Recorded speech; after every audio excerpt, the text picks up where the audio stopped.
오늘 목자 시리즈 11번째 설교인데요. 마지막입니다. 오늘 함께 보실 말씀 요한복음 21장 15절에서 22절까지 말씀 조금 긴데요.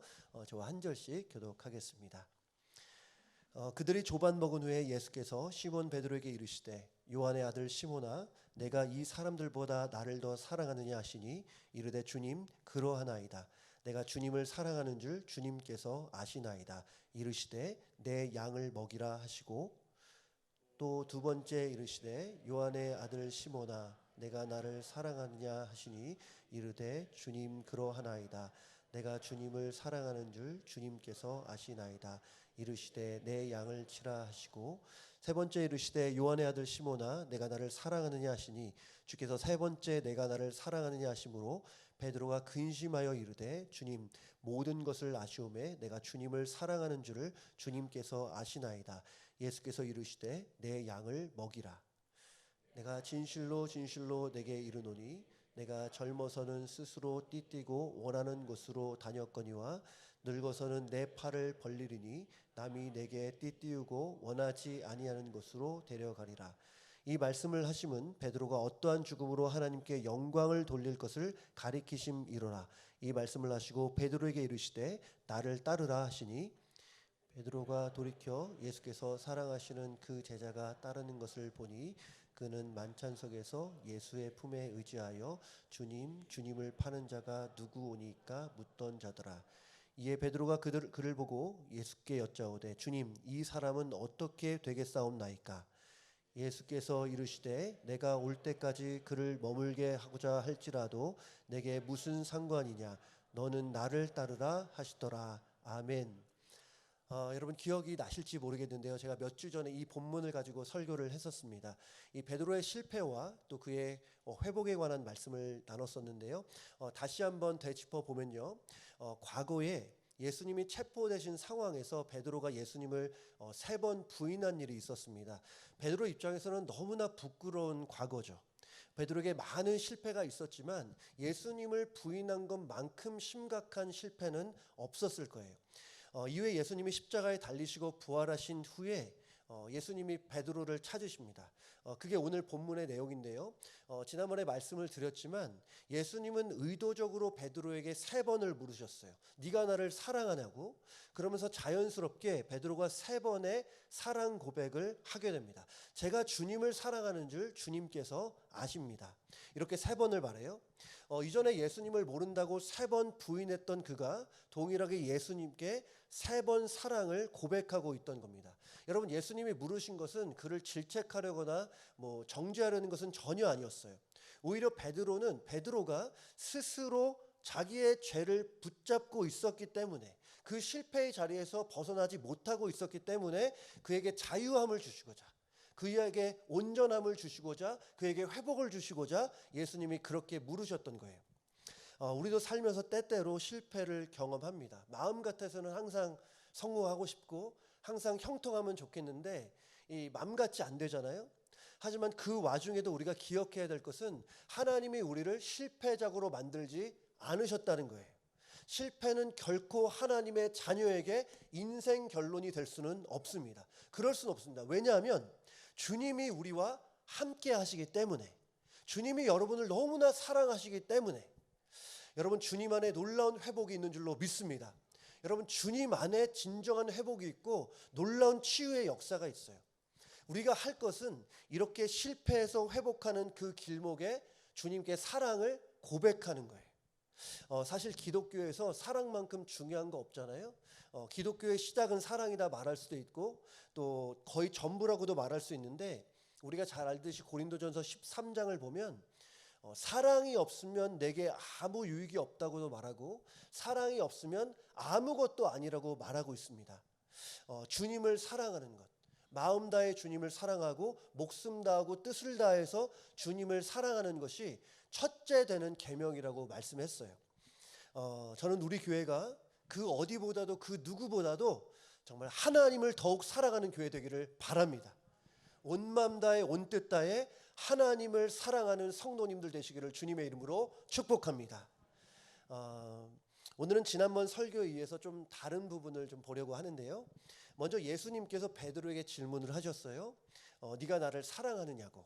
베드로에게 물으신 것은 딱 한 가지였습니다. 뭐 잘 지냈니?도 아니고 뭐 오랜만이다 이런 것도 아니고 너 왜 갈릴리에 와 있니 이런 말도 아니었고 질문은 딱 한 가지였어요. 네가 나를 사랑하느냐. 우리가 지난번에 네가 나를 사랑하느냐 3번 물으신 거에 대해서 말씀을 들었는데 그걸 떠나서 예수님이 왜 이 하나의 질문을 하셨을까? 왜 네가 나를 사랑하느냐고 이 하나의 질문만 하셨을까? 이 질문이 중요해서일까요? 중요할 거예요. 맞아요. 주님을 사랑하는 마음이 참 중요합니다. 그러면 또 이런 건 어떨까요? 베드로가 예수님을 진짜 사랑하는지 예수님이 의구심을 갖고 있었다. 긴가민가 해서 예수님이 물으셨다? 여러분 그렇진 않을 거예요. 왜냐하면 예수님은 이미 베드로의 마음을 알고 계셨기 때문이에요. 이 요한복음을 전체적으로 주의 깊게 읽으면 이 요한복음의 다른 말씀을 통해서 이 사실을 짐작할 수 있는데요. 요한복음 2장 24절 25절 함께 읽어보겠습니다. 시작. 예수는 그의 몸을 그들에게 의탁하지 아니하셨으니 이는 친히 모든 사람을 아심이요 또 사람에 대하여 누구의 증언도 받으실 필요가 없었으니 이는 그가 친히 사람의 속에 있는 것을 밝히 아셨음이니라. 맞죠? 네. 쉽게 말해서 예수님이 마치 엑스레이로 보는 것처럼 우리의 마음을 꿰뚫어 보신다는 거예요.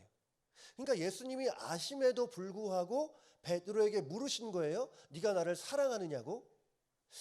저는 이번에 이 예수님의 질문을 묵상하면서 이 질문이 좀 새롭게 다가왔어요. 이전에 이 말씀을 보면서 예수님이 그냥 베드로의 마음을 확인하고 싶으셨구나 이 정도로 생각을 했었는데 그거 이상인 것 같아요. 이 남편과 아내가 함께 살면서 서로 대화도 많이 하고 또 질문도 많이 하잖아요. 근데 어떤 질문은 좀 긴장을 하고 답을 해야 됩니다. 대표적으로 아마 제가 생각할 때 여기 이 자리에 계신 분들 이런 질문 뭐 거의 안 하시리라 생각을 하지만 아내가 묻는 거예요. 특별히 신혼 때 여보 나 사랑해? 뭐 이런 질문 있잖아요. 뭐 젊은 부분 중에는 뭐 물으실 수 있어요. 여보 나 사랑해? 여러분 이렇게 아내가 얘기하면 남편분들 뭐라고 하시겠습니까? 뭐 다양할 거예요. 답은 뭐 당연히 사랑하지 이렇게 말씀하실 수도 있고 아니 뭐 그런 걸 묻냐고 뭐 너무 당연한 거 아니냐 이렇게 대수롭지 않게 말씀하실 수도 있고 이 나이에 뭐 남사스럽게 그런 거 묻냐 이러실 수도 있고 또 가족 간에 그런 거 묻는 거 아니다 뭐 또 이렇게 말씀하실 수도 있을 것 같아요. 답은 다양합니다. 근데 생각해 보면 여보 나 사랑해라는 질문은 아무나 하는 게 아니에요. 여러분 이 질문은 누가 합니까? 남편을 사랑하는 아내만이 할 수 있는 질문이에요. 만약에 남편에 대한 사랑이 없다면 여보 나 사랑해? 왜 묻습니까? 물을 필요가 없어요. 이렇게 본다면 예수님의 질문이 조금 다르게 느껴집니다. 시몬아 네가 나를 사랑하니? 저는 오늘 이 물음을 묵상하면서 이렇게 들렸어요. 나는 너 사랑하는데 시몬 너도 나 사랑하니? 여러분이 기도하시거나 말씀을 들으시거나 또 예배를 들으시면서 그런 주님의 음성이나 마음을 들으신 적이 있을 거라 생각합니다. 하나님이 물으시는 거예요. 너 나 사랑하니? 너 정말 나 사랑하는 거 맞니? 여러분 이렇게 우리에게 물으셨다면 아마 대부분의 성도님들은 그렇다고 주님 제가 주님을 더 사랑하기 원한다고 이렇게 답하셨을 거예요. 근데 기억하십시오. 사실 이 질문 자체는 주님이 우리를 사랑하셔서 묻는 것이라는 거. 여러분 주님은 여러분 많이 사랑하십니다. 참 많이 사랑하셨어요. 인간의 언어로는 다 표현할 수 없을 정도로 그렇게 여러분을 사랑하세요. 사랑하시기 때문에 여러분 위해서 골고다의 언덕을 오르시고 십자가 지신 거 아니겠습니까? 여러분 주님의 사랑에 대해서 어떤 생각을 가지고 계신지 모르지만 확실한 것은 주님의 사랑은 여러분의 생각 이상이라는 거예요. 여러분이 어느 정도를 가늠하든 여러분이 기대하는 것보다 훨씬 더 크다는 거. 이거는 확실해요. 혹시 주님의 사랑이 피부로 느껴지지 않는 분이 계시다면 여러분 기억하세요. 이것은 주님이 나를 사랑하시지 않아서가 아니라 주님의 사랑을 내가 아직 깨닫지 못해서다라는 거예요. 주님의 사랑이 잘 느껴지지 않는다면 여러분 기도하십시오. 주님의 사랑이 실제로 내 안에 느껴질 수 있게 해달라고. 그래서 내 안에 가슴 떨림으로까지 이어질 수 있게 해달라고. 주님의 사랑 이전보다 더 많이 알기를 원한다고. 여러분 그렇게 하나님 앞에 나아갈 때에 주님이 놀라운 방법으로 당신의 사랑을 여러분 모두에게 보여주실 줄로 믿습니다. 오늘 네가 나를 사랑하느냐라는 것은 우리를 향한 물음이지만 뒤집어 보면 동시에 내가 너를 사랑한다는 주님의 음성이기도 합니다. 여러분 그 사랑 깊이 깨닫고 많이 누리는 우리 귀한 성도님들 다 되시기를 주님의 이름으로 축복합니다. 저는 이 베드로의 모습을 보면서 베드로의 실패하고 부족한 모습을 보면서 저 자신의 모습에 대해서도 많이 생각을 했고 또 그래서 앞으로 베드로의 일생에 대해서 한번 쭉 설교하면 어떤가 이런 생각도 했는데 사실 이 베드로를 묵상하면서 가룟 유다 생각이 많이 났습니다. 여러분 가룟 유다 잘 아시잖아요. 예수님의 12제자 중에 한 명으로서 예수님을 배반하고 은 30에 예수님을 팔아넘긴 사람. 그럼 이 사람이 이 돈을 받고 나중에 행복하게 잘 살았냐? 그렇지 않았어요. 이후에 가룟 유다는 양심의 가책을 느껴서 스스로 목숨을 끊는 그 선택을 하게 돼요. 참 비극적인 결말을 맞습니다. 근데 여기서 생각해 보고 싶은 것은 이 베드로와 가룟 유다가 무슨 차이가 있어서 이렇게 정반대되는 결말을 맺게 되는가 하는 거예요. 당연하지만 가룟 유다의 죄는 말할 것도 없이 엄청난 죄, 어마어마한 죄예요. 하지만 예수님을 모른다, 나 예수님을 맹세코 모른다던 베드로의 죄도 만만치 않습니다. 근데 가룟 유다는 비극적인 결말을 맺는 반면에 베드로는 이렇게 회복이 돼서 나중에 하나님 나라를 위해서 귀하게 쓰임 받잖아요. 무슨 차이가 있는 걸까? 베드로가 좀 운이 좋습니까? 왜 그럴까요? 많이들 말씀하시는 것이 회개입니다. 이렇게 말씀하시는 거죠. 가룟 유다는 후회는 했지만 회개는 하지 않았다. 반면에 베드로는 진정으로 회개했다. 맞는 말이에요. 일리가 있습니다. 근데 저는 조금 더 정확하게 설명한다면 이것이 아닐까. 저는 가룟 유다와 베드로의 결정적인 차이는 사랑에 있다고 생각해요. 베드로도 엄청난 죄를 짓고 완전히 실패했지만 그에게는 여전히 주님을 향한 사랑이 있었어요. 실패하는 그 순간에도 미약했지만 주님을 향한 사랑이 있었던 거예요. 반면에 가룟 유다는 어땠나? 가룟 유다의 마음에는 주님을 향한 사랑이 전혀 없었어요. 이것이 차이입니다. 그래서 중요한 것은 우리의 마음에 주님을 향한 사랑이 있느냐 없느냐는 거예요. 기독교에서 물을 수 있는 가장 중요한 질문은 이것입니다. 주님을 사랑하느냐 그렇지 않느냐. 나를 너무나 사랑하셔서 나에게 나를 사랑하느냐 물으시는 주님 앞에 내가 예스라고 답할 수 있느냐 아니면 노라고밖에 할 수 없느냐. 여러분 이것이 정말 중요한 문제입니다. 성경에 따르면 예수님이 우리 모두에게 원하시는 것이 있어요. 간절히 원하시는 것이 있는데 그것은 우리의 마음이고 우리의 사랑이에요. 호세아 6장 6절 말씀 우리 같이 보겠습니다. 시작.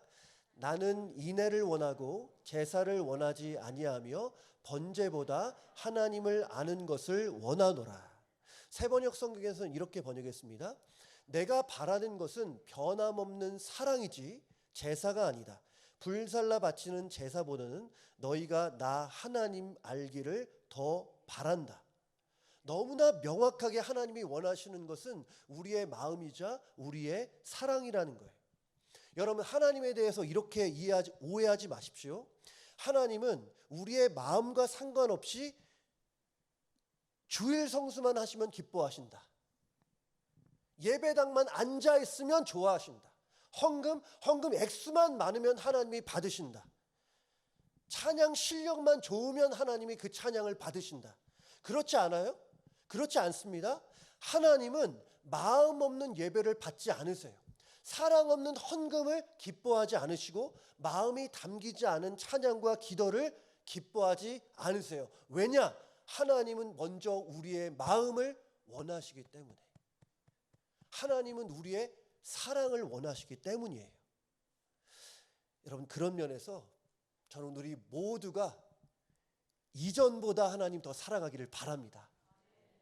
주님이 우리에게 원하시는 것, 우리 중심으로 하나님을 사랑한다 고백하는 거예요.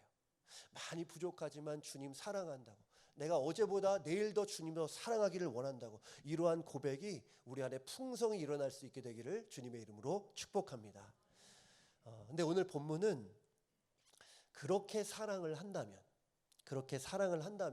그 사랑은 어떠해야 하는지에 대해서 말씀하고 있어요.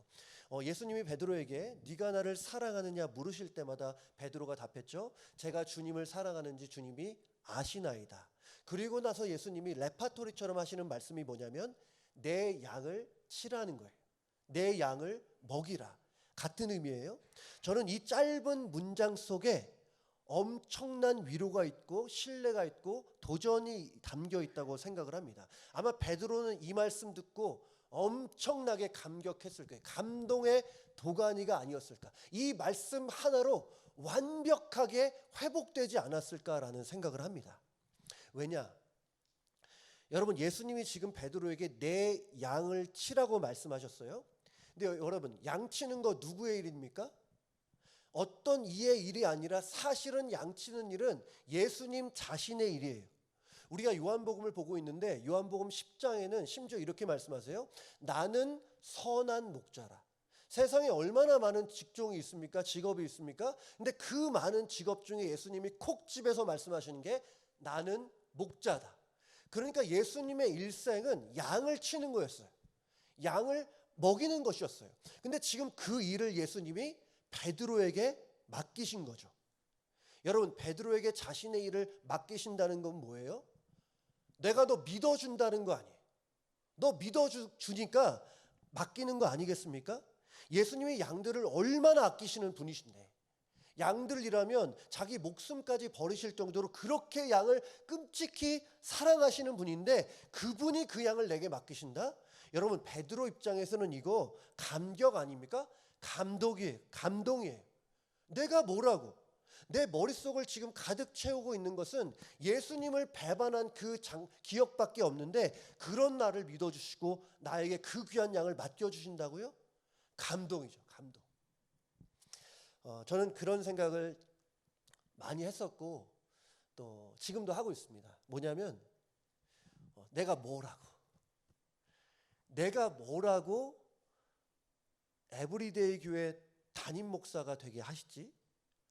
주님이 너무나 사랑하시는 교회인데 너무나 주님이 아끼시는 양들인데 내가 무슨 자격이 돼서 담임 목사가 되는 거지? 제가 뭐 겸손해서 그런 거 아니에요. 아무리 봐도 생각해 봐도 뭐 그냥 부족하고 모자란 거 투성인데 내가 뭐라고 나한테 맡기시지? 참 많이 생각했어요. 근데 여전히 이해는 안 돼요. 아무리 생각해도 이해는 안 돼요. 그래도 저는 하나님의 뜻이 있을 거라고 믿습니다. 왜냐하면 양된 여러분을 위해서 목숨을 버리신, 교회를 끔찍히도 아끼시는 주님께 계획이 없을 리가 없기 때문이에요. 그래서 저는 기대해요. 저만 보면 내가 뭐라고라는 말이 나오지만 여전히 이해가 안 되지만 여러분, 또 여러 가지 이유로 우리가 광야를 지나고 있지만 그래도 저는 기대합니다. 그렇게 기대하는 이유는 모든 것을 합력하여 선을 이루시는 하나님이 우리와 함께 하시기 때문에.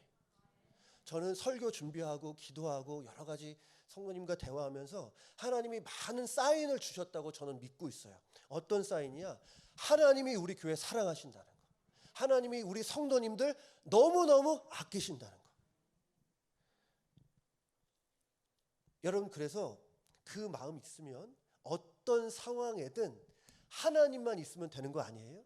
여러분, 이것저것 다 따지고 이것저것 막 고민하고 걱정한다고 되는 일 많이 없더라고요. 하나님이 함께 하시면 되는 줄로 믿습니다.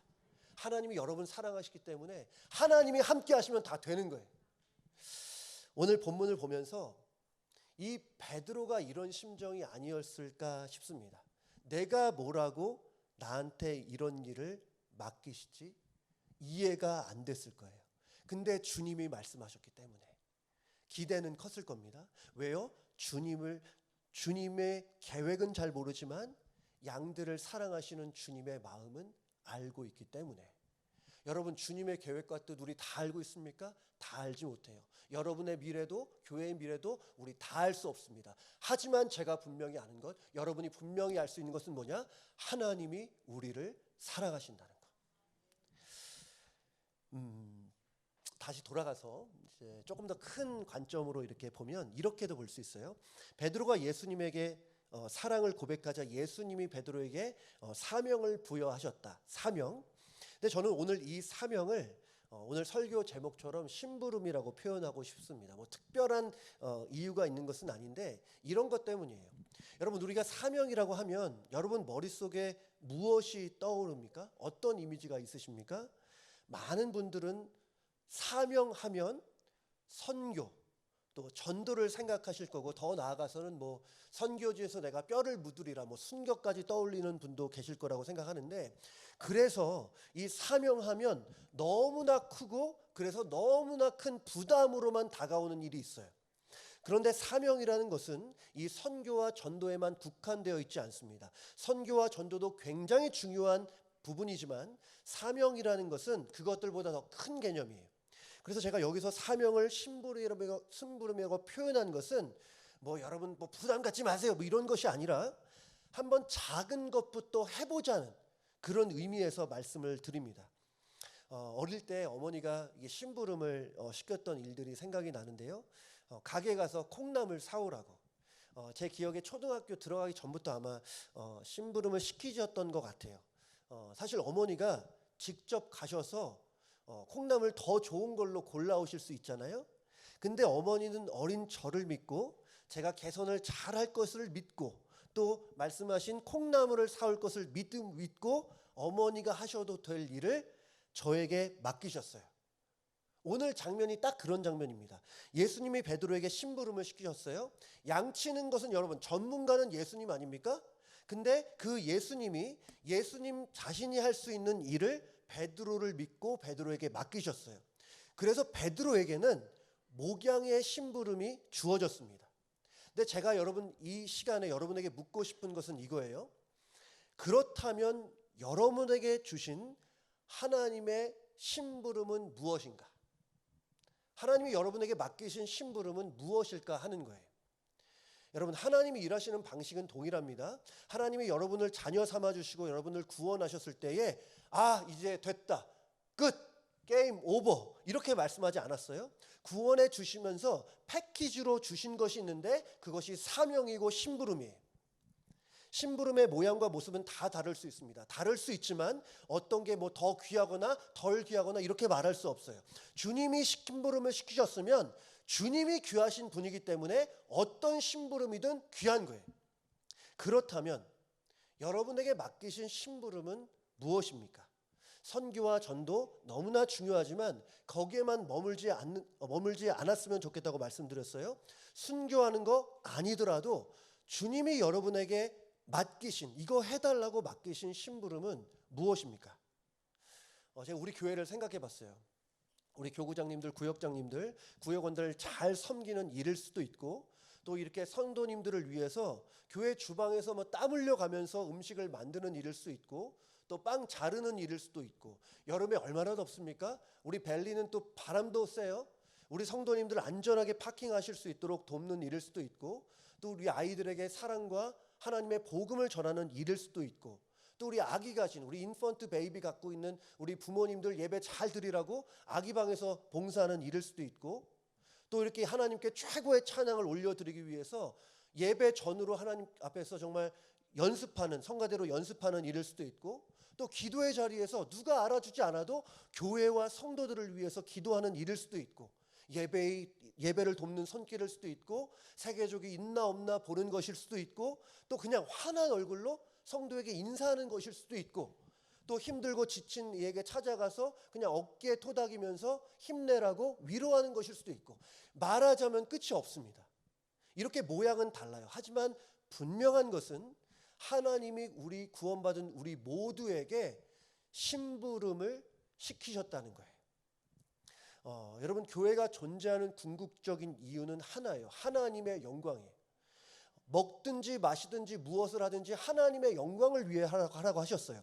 그렇기 때문에 교회도 그렇고 목회자와 성도 모두는 하나님의 영광을 위해 살아갑니다. 그런데 하나님의 영광을 위해서 교회가 해야 할 크게 두 가지의 일이 있는데, 여러분, 먼저는 영혼을 구원하는 일이에요. 여러분 주변에 아직 예수님 모르는 분들 많이 계시잖아요. 그분들을 교회로 인도해서 교회의 머리 되신 예수님을 만나게 해서, 그래서 영원한 생명을 얻게 하는 것. 저는 이 부분에 있어서 정말 앞으로 우리 교회가 교회 안에 놀라운 구원의 역사가 많이 일어날 수 있기를 바랍니다. 그랬으면 좋겠어요. 근데 두 번째는 저의 목표이기도 한데요, 이미 구원받은 여러분들이, 성도님들이 훗날 주님을 만날 때, 여러분 언젠가 우리 다 주님 만나잖아요. 그 주님을 만날 때에 주님 앞에서 착하고 잘하였다, 착하고 충성된 종아라는 칭찬 듣는 성도들을 많이 배출해야 되는 거예요. 여러분들이 그 주인공 되시기를 바랍니다. 저의 기도와 또 저의 바람, 우리 모든 목회자, 리더십들의 바람은 이걸 거예요.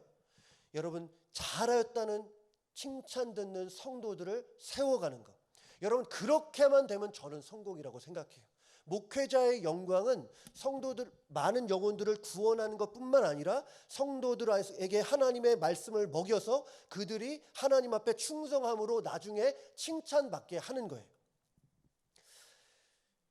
그래서 저는 어떤 면에서, 오해하지 마세요, 어떤 면에서 여러분들이 편안하게만 신앙생활하지 않으시기를 바라요. 편안하게 신앙생활하지 말라는 의미는 아닙니다.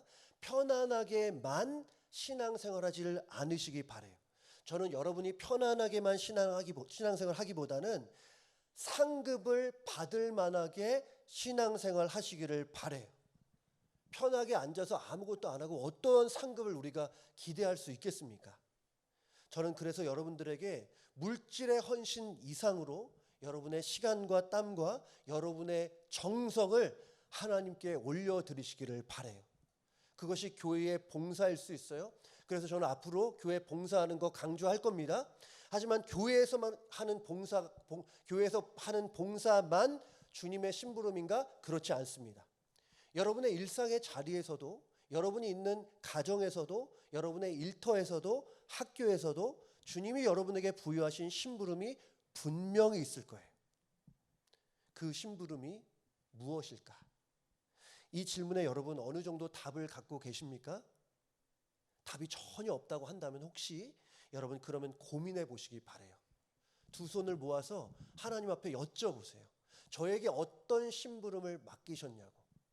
나 이미 구원해 주셔서 지금이라도 천국 갈 수 있는데 나를 이 땅에 두셔서 지금도 호흡하게 하신 그 이유, 심부름이 무엇인지에 대해서 하나님께 물어보신다면 하나님이 분명히 주시는 깨달음이 있을 거라고 생각을 합니다. 근데 주님이 심부름을 우리에게 시키실 때에 우리가 생각해야 될 것 두 가지가 있어요. 짧게 볼 건데, 먼저는 잘못된 주인 의식을 버리고 청지기 의식을 가져야 된다는 거예요. 청지기의 마음을 품는 거. 여러분, 예수님이 베드로에게 양을 치라고 말씀하셨을 때에 그냥 양이라고 말씀하지 않으셨어요. 베드로 너의 양이다 라고 말씀하시지도 않았어요. 세 번을 똑같이 말씀하십니다. 내 양을 먹이라. 나의 양을 먹이라. 예수님의 양이라는 거예요. 예수님의 소유라는 거예요. 여러분, 양이 예수님의 소유라고 한다면 베드로는 자기 맘대로 자기 뜻대로 양을 쳐서는 안 돼요. 예수님의 소유라면 예수님의 뜻대로 양을 쳐야 되는 거예요. 엄마가 돈 주면서 콩나물 사오라고 했으면 그거 갖고 콩나물 사와야지, 그거 갖고 과자 사 먹으면 되겠습니까? 내 돈이면 뭐 과자를 사 먹든 뭘 사 먹든 상관없지만 엄마가 콩나물 사라고 돈을 주셨으면 그거 갖고는 콩나물 사야 돼요. 제가 오늘 왜 콩나물 얘기만 이렇게 하나? 아마 조금 후에 아실 거라고, 예배 후에 아실 거라고 생각합니다. 아직 저도 먹지는 못했는데요. 아무튼 우리가 심부름을 할 때 중요한 것은 청지기 의식, 청지기 의식이라는 것은 내 거라고 주장하지 않는 것이고, 그렇게 되면 자연스럽게 내 게 아니니까 내 뜻이 중요하지 않고 주인의 뜻이 중요하다는 것. 다시 말해서 청지기 의식이 있어야 심부름을 잘할 수 있다는 것입니다. 두 번째, 우리는 심부름을 하면서 비교 의식을 버려야 돼요. 오늘 본문을 보면 참 아름다운 말이 오가지 않습니까? 네가 나를 사랑하느냐? 네, 제가 주님을 사랑하는 줄 주님이 아십니다. 내 양을 먹이라. 여기까지만 갔으면 그냥 아름다운 스토리로만 남을 수 있었을 텐데, 그 다음에 우리 베드로가 좀 분위기 깨는 말을 해요. 요한복음 21장 20절 21절인데요. 우리 같이 읽겠습니다. 시작. 베드로가 돌이켜 예수께서 사랑하시는 그 제자가 따르는 것을 보니 그는 만찬석에서 예수의 품에 의지하여 주님을 파는 자가 누구오니까 묻던 자더라. 이에 베드로가 그를 보고 예수께 여짜오되 주님, 이 사람은 어떻게 되겠사옵나이까? 예수님이 좀 전에 베드로, 너는 앞으로 이 심부름을 해야 되고 앞으로 하나님께 이렇게 영광을 돌리게 될 거야 라고 말씀을 하셨는데, 그 말을 듣는 베드로가 무슨 말을 하냐면, 그럼 저 옆에 있는 요한은 어떻게 되느냐고. 여러분, 수제자 하면 베드로, 요한 아닙니까? 어쩌면 베드로가 이런 비교 의식을 갖고 있었던 것 같아요. 그러면서 나는 이렇게 쓰임 받는데 옆에 있는 그 요한은 어떻게 쓰실 거냐고. 여러분, 우리 보통 참 비교 많이 하지 않습니까? 어릴 때는 친구들끼리 이렇게 뭐 키도 비교하고 또 뭐 성적도 비교하기도 하고, 나중에 커서 뭐 직장을 비교하기도 하고, 우리 대놓고 뭐 연봉 얼마나 이렇게 말하진 않지만 뭐 재산을 비교하기도 하고, 우리 자식 어디 대학 갔어, 뭐 대학, 자식 대학을 또 비교하기도 하고, 참 비교를 많이 하는데, 심지어는 주님이 시키신 심부름까지 비교하는 일이 있어요. 교회에서 나는 이 봉사를 하는데 너는 왜 저 봉사를 하느냐? 나는 열심히 하는데 너는 뭐 이렇게 그렇게 책임감도 없이 하느냐?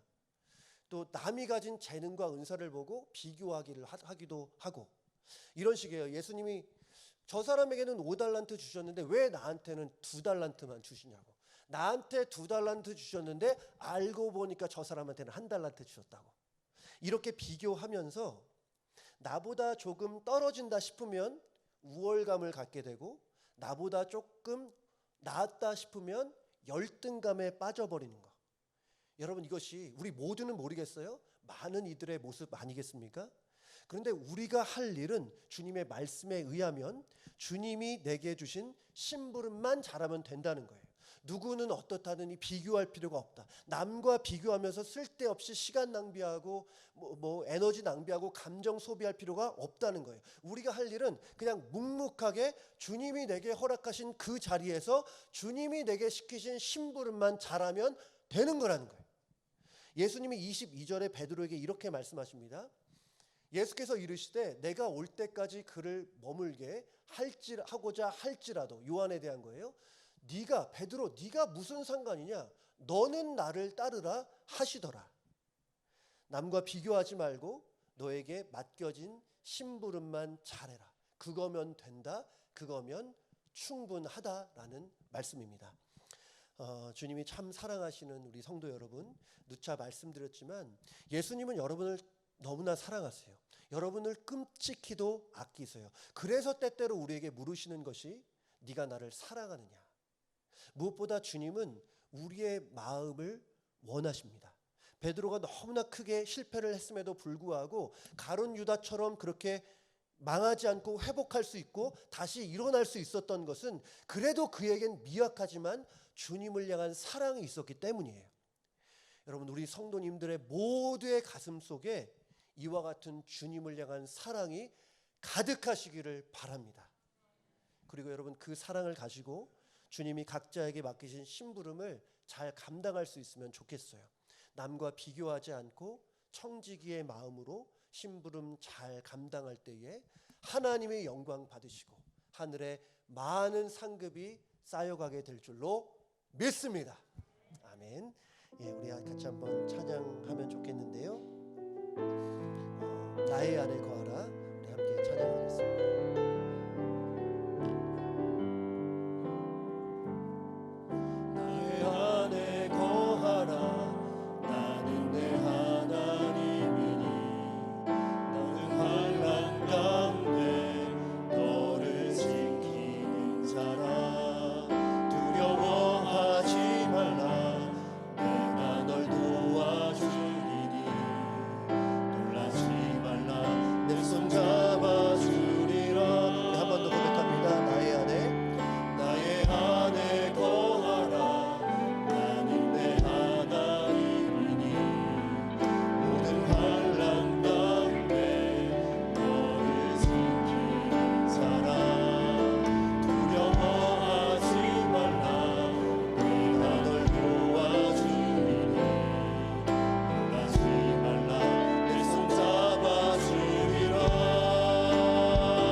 시간 함께 기도할 때는요,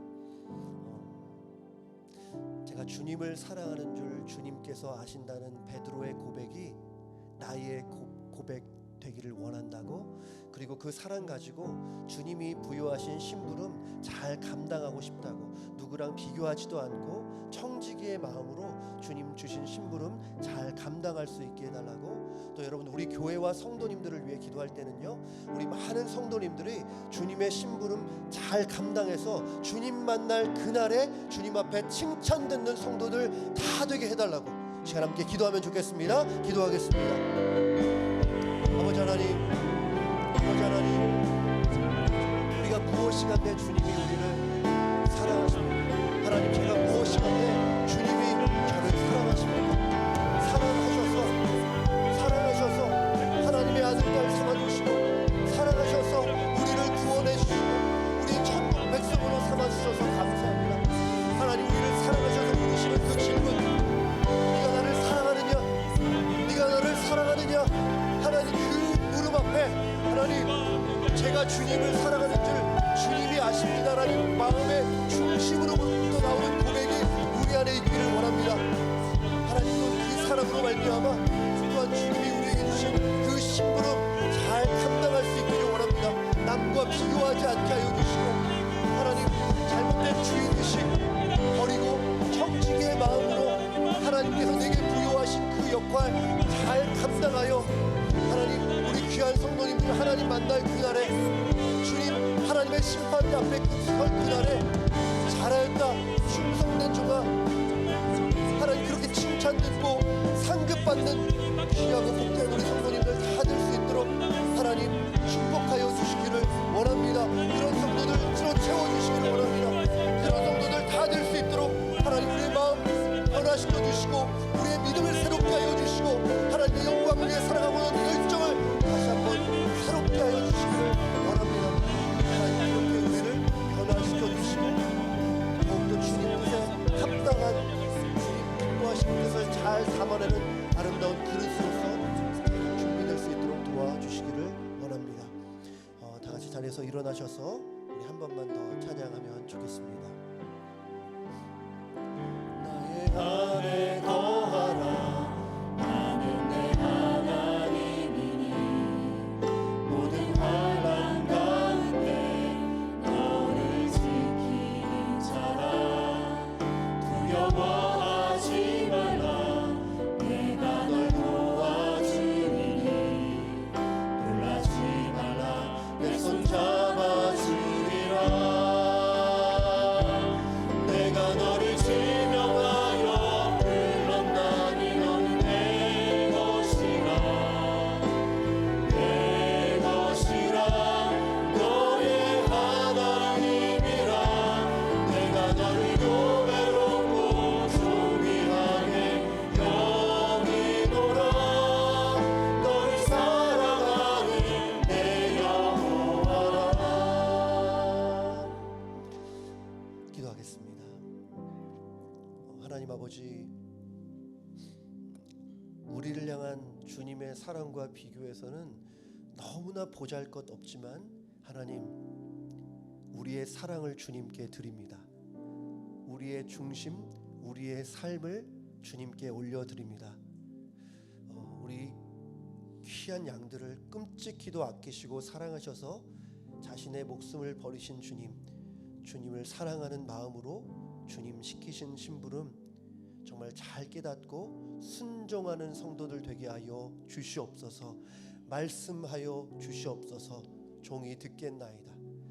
내게 부여하신 사명이 무엇인지 깨닫는 마음을 우리 모두에게 부어주시고, 그래서 우리 모든 성도님들이 훗날 주님 앞에 설 때에 잘하였다 칭찬 듣는 귀한 성도들 다 되게 하여 주시옵소서.